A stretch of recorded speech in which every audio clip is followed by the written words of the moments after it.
Nigeria's economic landscape has been a topic of intense scrutiny lately. The latest PwC report promises insights into the nation's current trajectory. However, beneath the surface of headline figures lie deeper questions that demand exploration.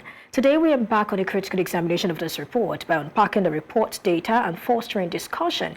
We aim to navigate Nigeria towards a more resilient and inclusive economic future.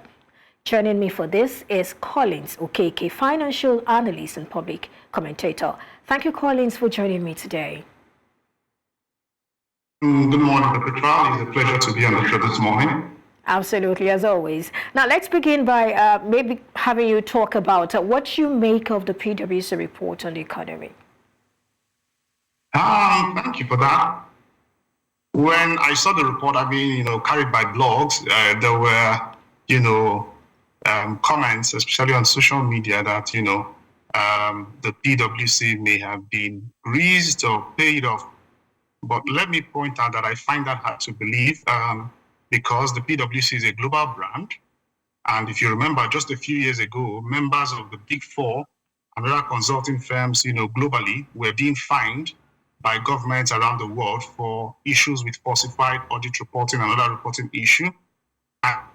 And therefore, at the top levels, management teams were changed, new partners were brought in, and the goal was, globally, not just in Nigeria, that consulting firms had to, be very careful with what they report. Therefore, having looked at the report itself and not just, the comments on social media and blogs, I find it to be factual and to be correct, and is quite a good appraisal of the current administration's 1 year in office, which is quite damning.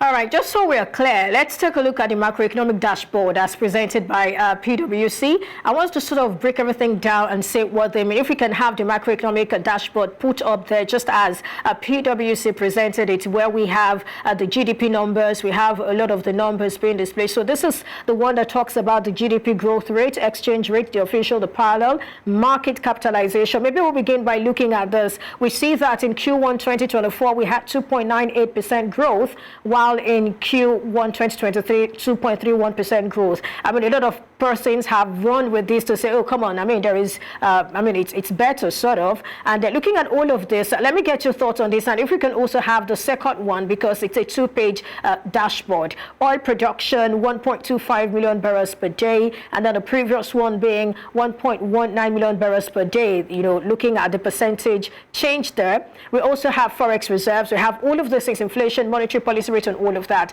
Let me get your thoughts on this, macroeconomic dashboard and what it sort of means, really. What that means is, like I said in the beginning, it's a damning report, and it means that we are pulling below our weight. For instance, look at the oil production. It gave a slight increase to 1.25 barrels.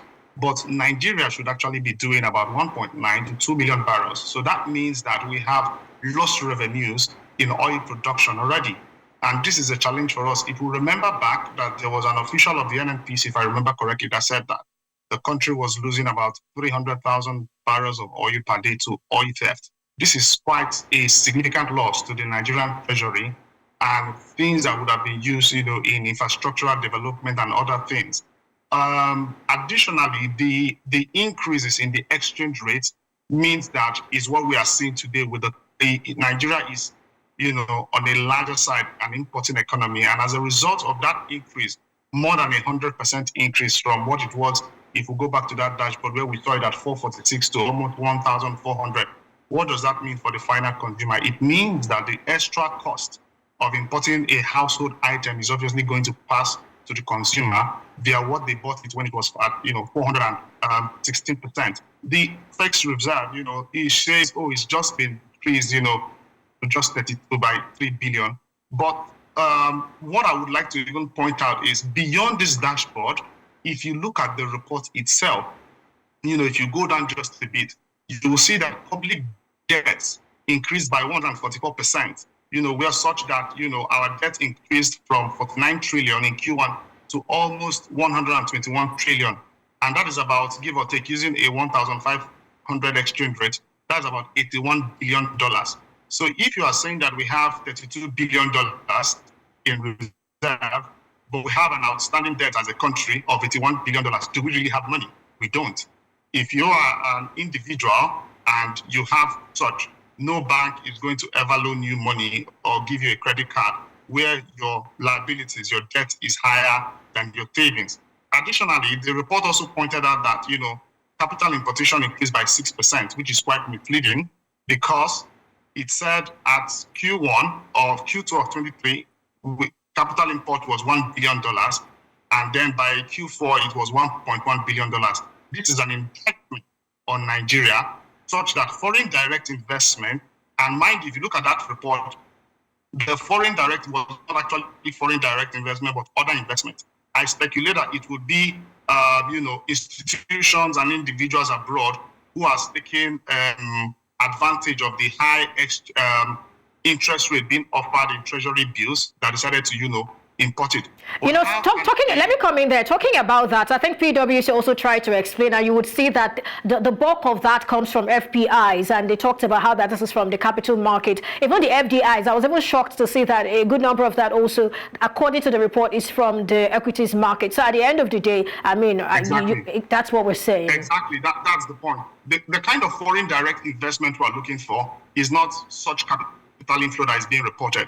My point is, compared with other countries, a $400 to $500 billion economy is an indictment to have said that in one quarter you only got in $1 billion in investment through equity.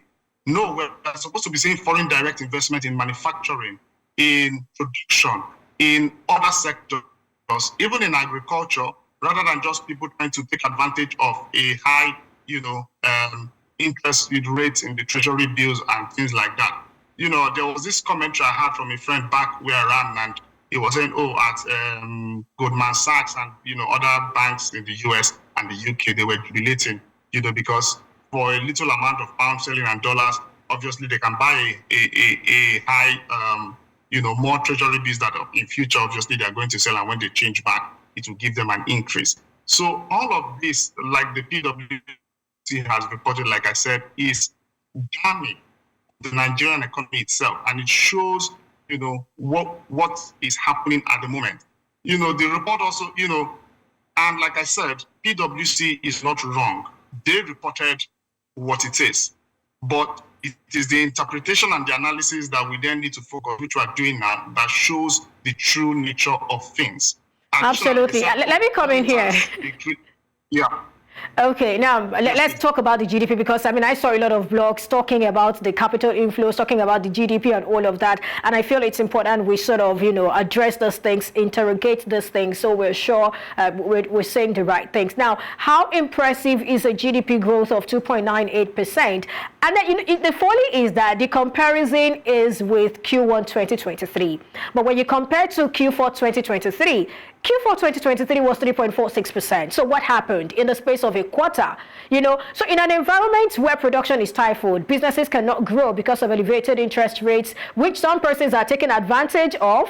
Like you mentioned earlier, the exchange rate is about 70% higher. We have thin consumer wallets. As a result of this over 50% rise in inflation, electricity prices have gone over the roof, foreign reserves depleted, all of these things. So what kind of growth is a 2.98% GDP when we have all of these issues? How do those translate into better lives for individuals, for households? Okay, thank you very much. On paper, it's quite impressive, I will tell you. Why? Because if you compare such growth with a country like UK, where you see, in Q1 of this year and Q2, they are speculating the economy grew by 0.2%, and, issues like that, in America is the same thing by maybe 1.something%. It's an impressive growth, but it's, like I said, it's still misleading. You know why? When you talk about GDP, let's go back to, like they say, simple economics. GDP is the total value of all goods and services for final use produced by resident economy. Therefore, the challenge here with this increase that they are saying is they just mapped out, which they are not wrong. What they are telling us that there is danger, because what they mapped out was to show that GDP increase, this was led by the financial and insurance sector, and mining and quarrying. In essence, that is the totality of the Nigerian economy that led to such increase, which is dangerous. Where is agriculture? Where is manufacturing? Where is healthcare? Where is education, research and development that that is then exported to other countries? It's a danger for us. So on the one hand, on paper, 2.9% may seem fantastic in terms of the economic growth, but if we understand GDP to be the totality of the economy, what PwC is telling us that this is dangerous because what we have mapped out to declare that the GDP grew by 2.9% are only certain sectors. So and it's no surprise that the Nigerian economy has really fallen to about, will fall or has fallen to about 4%. So yes, you are right. It's just statistics on paper that does not reflect accurately the true nature of the Nigerian economy. Right. We have this reports being circulated about, economic reforms yielding positive results, and we hear this all the time. This isn't surprising because when you look at the fiscal dynamics in the report, it talks about VAT, FAC, CIT, that's company income tax, oil production, all of these are growing. But looking at all of these, my concern is that a good number of those were driven by the same things, financial services sector, which you talked about. And then when you break that down, it takes us back to exchange gain. And then the marginal increase we're also seeing in oil production, which doesn't even meet the budgeted oil production of 1.78 million barrels per day. So this sort of tells me that the government policies probably, have clear losers and winners, and then the winner is probably the government, and we do not see the same money, this money is being plowed back into the system. They cannot even pay a decent minimum wage to start with. So inflation probably makes nonsense of the big money. So aren't we back to square one, or is there something more, that we need to look at? Perpetual, I agree with you that we're back to square one. Because when I saw, the report, the first question that came to my mind, you and I, Perpetual, is reform is to move from one state, changing for better or for worse into another state. What are the policies? Let us begin first. What are the reforms? I've not seen the cogent policy that was in has been refuted to be a lie, which was the reversal of the oil subsidy. Okay, so when we talk about economic reforms, let's not, go above board. If there is a directive from the villa on tax increases, that, in my view, do not qualify as reforms or, policies that has changed for the better. Yes, directive was there to increase VAT, and is even reporting revenue. The customs are reporting revenue. And, just to digress a bit, I have a problem with, VAT being collected maybe in Lagos or in Anambra or in Enugu or where, and then being shared with a place that do not, allow VAT on alcoholic drinks. It's not a fair deal. I think, in my view, just to digress, that VAT should be shared between where it was made and the federal government. That way, it will force all states, to begin to look for avenues to raise funds. So, despite the fact that, VAT was increased, company income tax was increased, income tax was increased, and what is the outcome? Companies are leaving because you increase their taxes, which they are paying, but they are not getting revenues. They are going to close shop, as we have seen many of them do.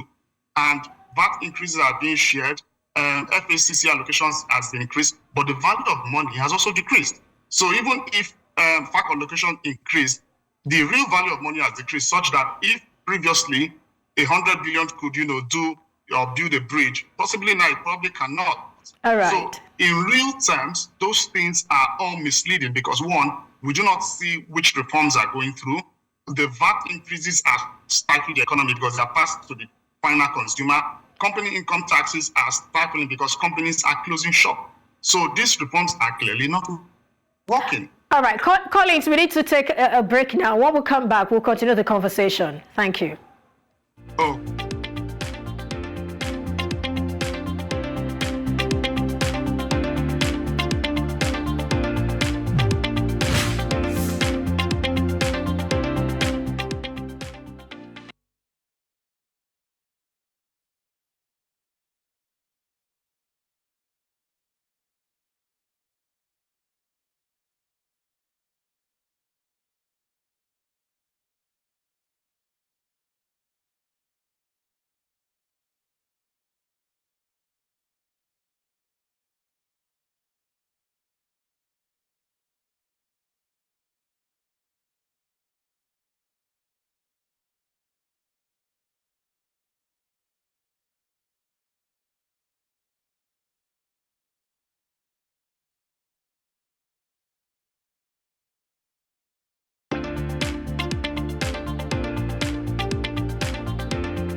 glad to know you're still with us. We're still talking to Collins Okeke on PwC's report. Thank you, Collins, for staying with me. You're most welcome, people.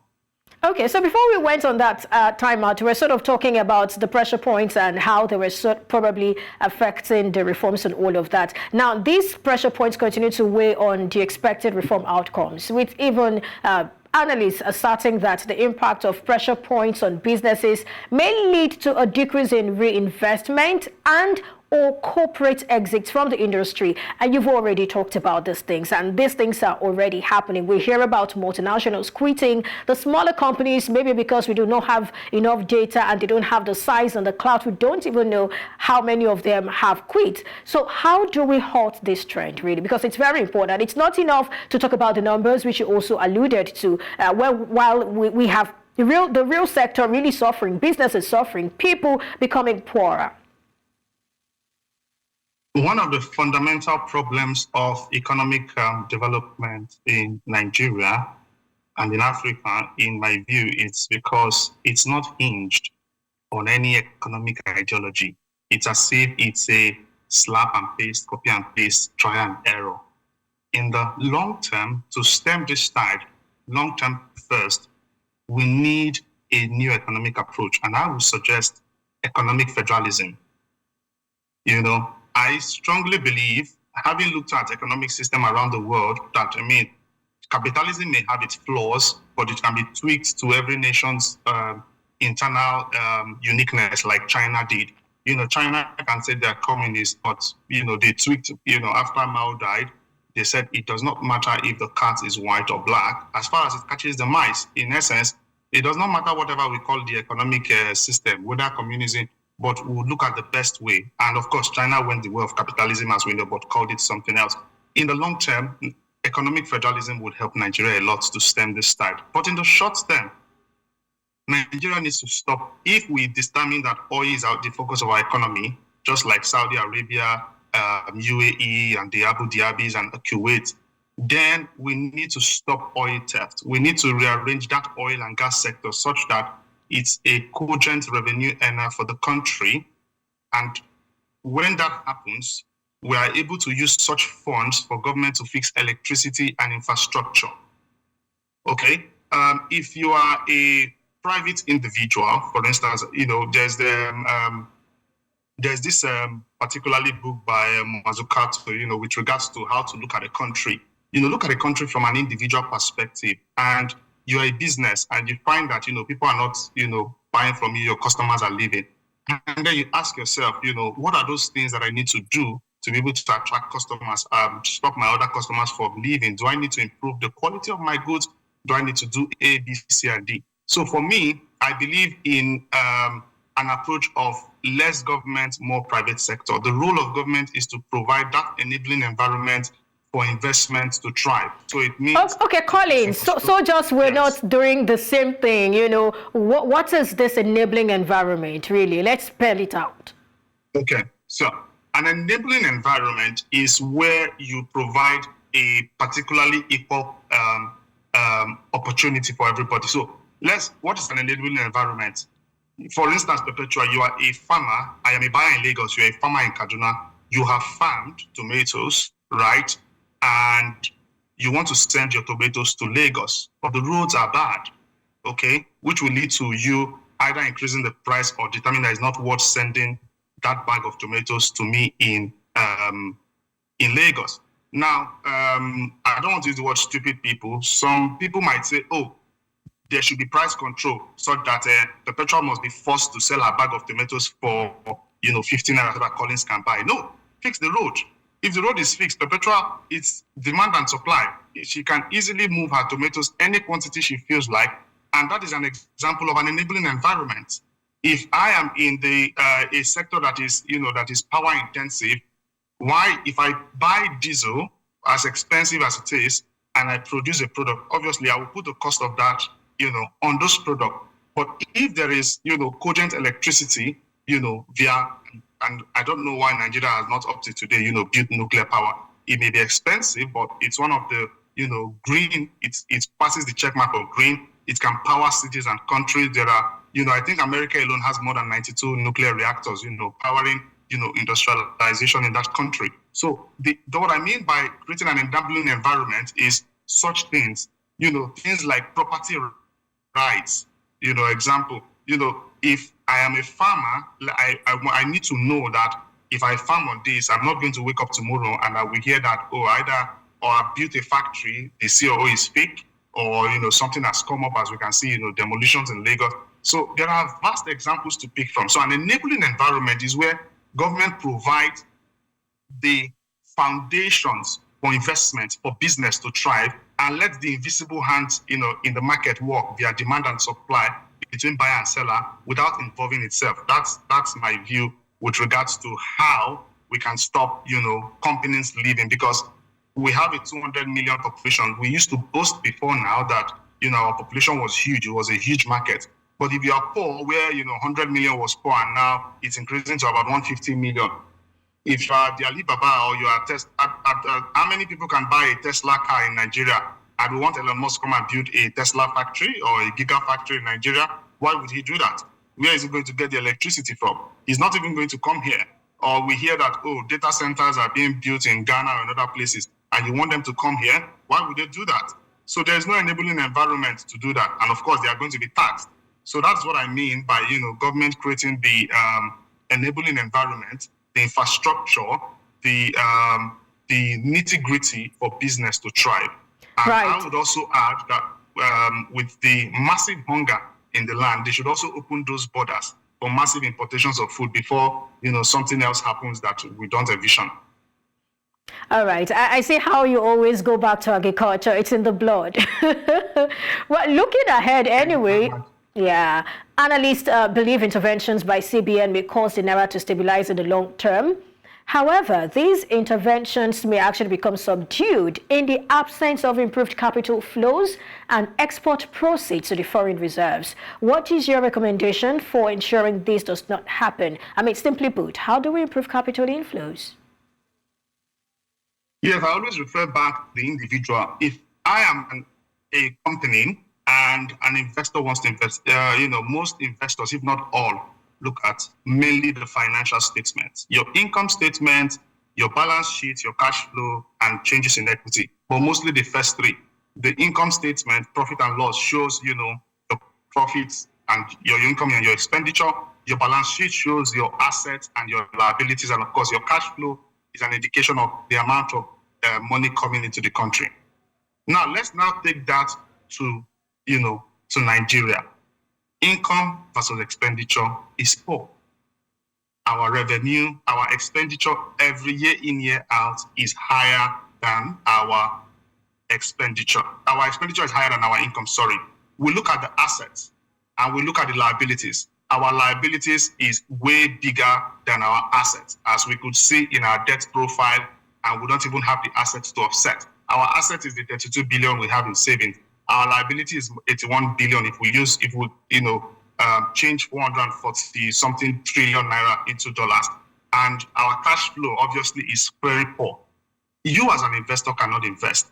Therefore, if you compare that with then a company or a private individual, if you as an individual notice that, okay, you are a salary earner, but your income is lower, your expenditure is higher than your income, what do? It's simple economics. You cut cost.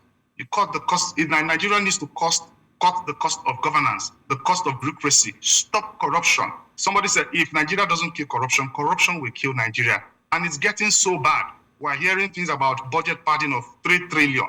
We are hearing cases of individuals buying choice properties in Abu Dhabi.